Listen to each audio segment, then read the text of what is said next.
The blind bull. This here is an AI generated image and the perfect analogy for what we've been seeing.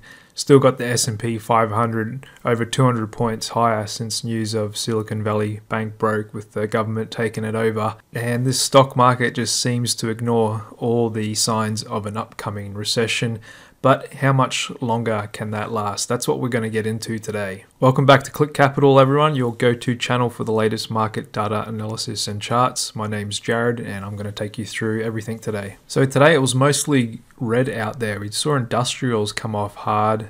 Energy had a little bit of pullback, but defensive sectors, utilities and defensive consumer held up a little bit, and a little bit of mega cap tech as well. Economic data today, we had job openings come in a lot lower than expected, 9.9 million, and factory orders coming in lower than expected as well. So that's signs of a labor market loosening up a bit and factory orders down, putting a bit of downward pressure on inflation. And we saw rates come off hard today as the bond market is pricing in a greater chance of a pause at the May meeting.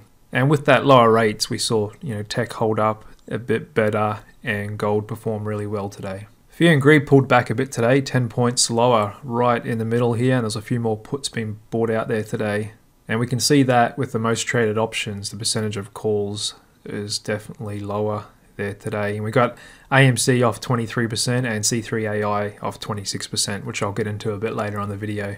Dark pool buyers still hanging around, not bailing on this move just yet. And corporate insiders not buying much either and not doing a whole lot of selling either.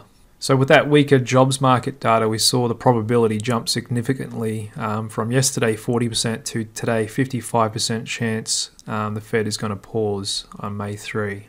And during his presidential campaign, Joe Biden pledged to make Saudi Arabia an international pariah.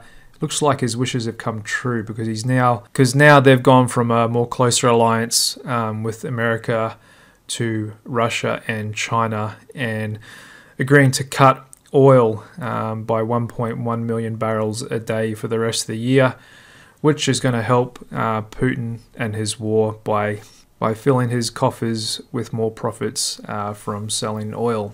And we all know oil's on its way out. It might take another 20, 30 or so years. And so these oil producing countries, they've got every incentive as the West, as much of the world moves to clean energy, they're going to want to sell their oil for as high a price as possible. So I expect this is a long-term trend of OPEC going to squeeze the West on the price of oil as much as they can.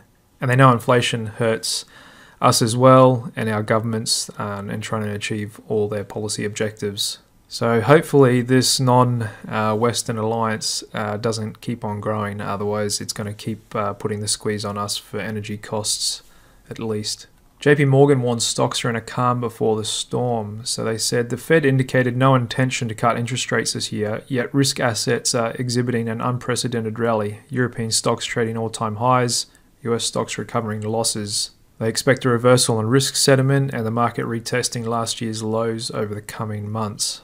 Now we've got Finland as now officially a member of NATO, so doubling the border with Russia of the alliance. In another sign that this war and geopolitical tensions just keeps ramping up, the next one they'll want to get on board will be Sweden, and much to Russia's dismay, so they will probably respond to this with something as well. And again, just more reasons to be long gold and other commodities. Okay, that's it for news today. Let's jump over to the charts. So we've got the SP500 smack bang at 4100. We did make a high today, a bit of lower low, so a bit of a bearish engulfing there. And with those lower rates, tech performed the best. NASDAQ was only down 0.3%. Still sitting up here at this overbought level. Mids and smalls got hit the hardest. The Russell actually rejected off its 50 bar here and fell pretty sharply.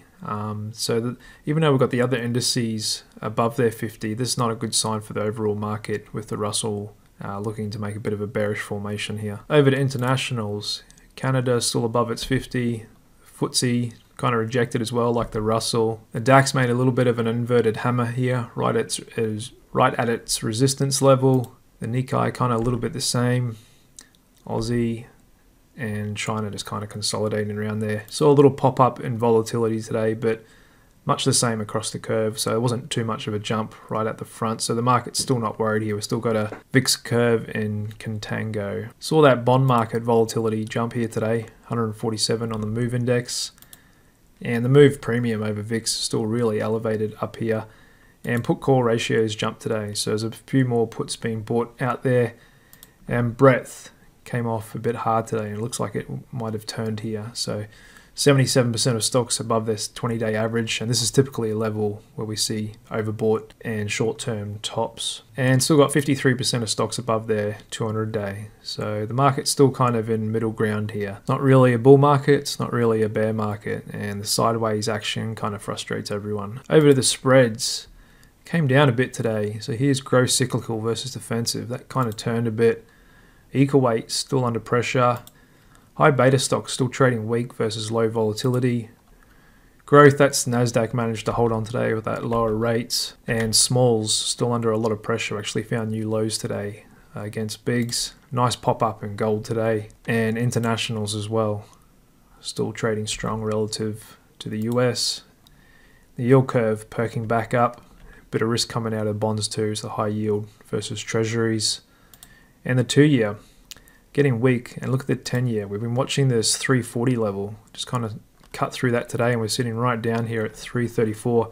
Go out to a 3-day chart. This is this big support zone that we're watching, and it looks like it might cut through. So that's the bond market saying, you know, there's just more and more economic data coming, pointing towards the recession is near. We're already seeing the recession in manufacturing with contracting readings. And now a little bit of a weaker jobs market. While lower rates is good for like tech stocks, I think ultimately the oncoming recession will overwhelm the positive benefits of lower rates, because in a recession we're going to see consumer and business spending pull back a lot, and advertising, cloud spending, new investment and all that, which will all affect tech stocks. Although we've still got June Fed Fund futures holding up there at 4.9, so they're not really indicating a cut till later in the year. We've got September at 4.65, then the market's saying by Christmas we're going to be at 4.22, so that's a few cuts by Christmas. And you can see the bit of a divergence between the Fed Fund futures and the price action of the 10-year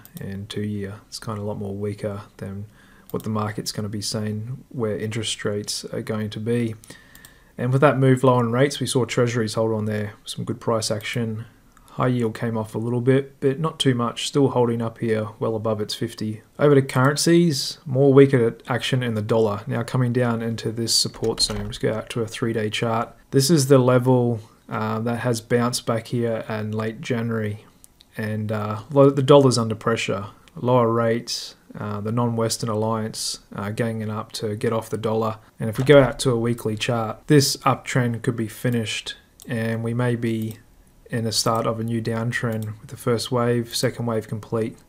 This third wave could get us down to low 90s, then maybe we come back up and test 99 and then go from there. So if that plays out, that's a strong tailwind for our hard assets like Bitcoin, gold and other commodities. So for now I remain bearish on the dollar, and that's something we'll keep an eye on. And Bitcoin still consolidating around this 28,000 level, and Ethereum actually broke out today. High highs, high lows. So maybe Bitcoin catches up and it breaks out as well. I mean, with the weaker dollar and lower rates, it's got some good reasons why it could. Over to commodities, and while the overall commodity complex kind of just sat flat there today, we had a nice move up with gold here. Now if we just go out to a 1-month chart, we're coming up near all-time highs around this 2050 level. And you know I like gold in this channel. I'm well positioned in gold, and silver broke out as well. Strong volume, nice big clean break there. Copper pulled back a bit, and crude is holding up there, defending its gap here today. We actually had a little bit of a higher high, higher low. So my feeling is we've seen the bottom in crude for a long time. Maybe we never see $65 a barrel again. There's a lot of reasons why the oil mafia, OPEC, want to keep this higher and squeeze as much profits out of the West before we eventually give it up. Okay, over to the stock sectors, and pretty much red across the board except gold miners doing their own thing. That nice move up there today. And defensives, You look at utilities, it's actually the best gaining stock sector, up 0.51%. You saw home builders come off 2.8%, industrials off 2.2%, and the banks just trading heavy. Financials here and regionals still trying to make a bottom. We do have this big divergence here, so looking for this area to hold here, and still could be a messy consolidation for some time yet before we get that big pop up. And even though we had lower rates today, semis came off a bit, 1.5%. Okay, over to popular stocks. BlackRock down below its 50 here, JP Morgan as well. Exxon just came off a little bit. Apple largely flat along with Microsoft. Amazon had a little pop up. Google pretty much flat. Nvidia off 1.8%, so no real big sign of a topping formation. We do have a bit of a divergence going here on our hidden divergence indicator, but the chart pattern and candle patterns, we do have weaker volume coming up here, so little signs of a top, not real obvious. I mean, it could make a subtle top, unlike, you know, say a big blow off candle or, you know, big double top. But what could also happen is we could consolidate up here for a month or two as the market gets a bit undecided before pulling back. So you'll typically see that markets will make their move, consolidate, then change direction. Tesla as well came off a little bit today, now just below its 50. And not a good day for meme stock traders. AMC down 23%. I don't know a whole lot about this because I don't spend too much time on it, but it's something to do with their ape conversion shares or reverse stock split, you know, new capital raising. It's like they have to do all this financial engineering to try and, you know, trick the market. Then it's not a real business. This thing's just saddled with debt. And back here when they're saying Amazon's going to buy it, you know, it just sounded like a joke. And today it's kind of just proven that as well. Bed Bath Beyond is going bankrupt. And look at the AI stocks. Big Bear down 14%, and C3 AI. So a short seller actually came out and said they've been cooking their books a bit and booking unfilled invoices or something like that as revenue. So the revenue looks bad, what they're reporting anyway. The numbers that they're reporting looks bad, and now the short seller saying these numbers are falsified. So it's even worse than what they're reporting. And that's why we saw this huge volume today, 99 million shares down 26%. So you've been hearing me say on this channel that this stock is just full of hot air, and moves like this are just not surprising. I would not be surprised to see this stock back down under $10 a share in a couple of months' time. So maybe we've already seen the top in these little AI stocks, and that means Nvidia top can't be too far off either. And just a quick look at the banks today. They were pretty weak, just really trading this funny price action. And First Republic, PacWest, and Western Alliance just really trading sideways there. Just cannot seem to get a pop up here. Decent pop. Citigroup got up a little bit, tagged its 50 and it's bounced back off.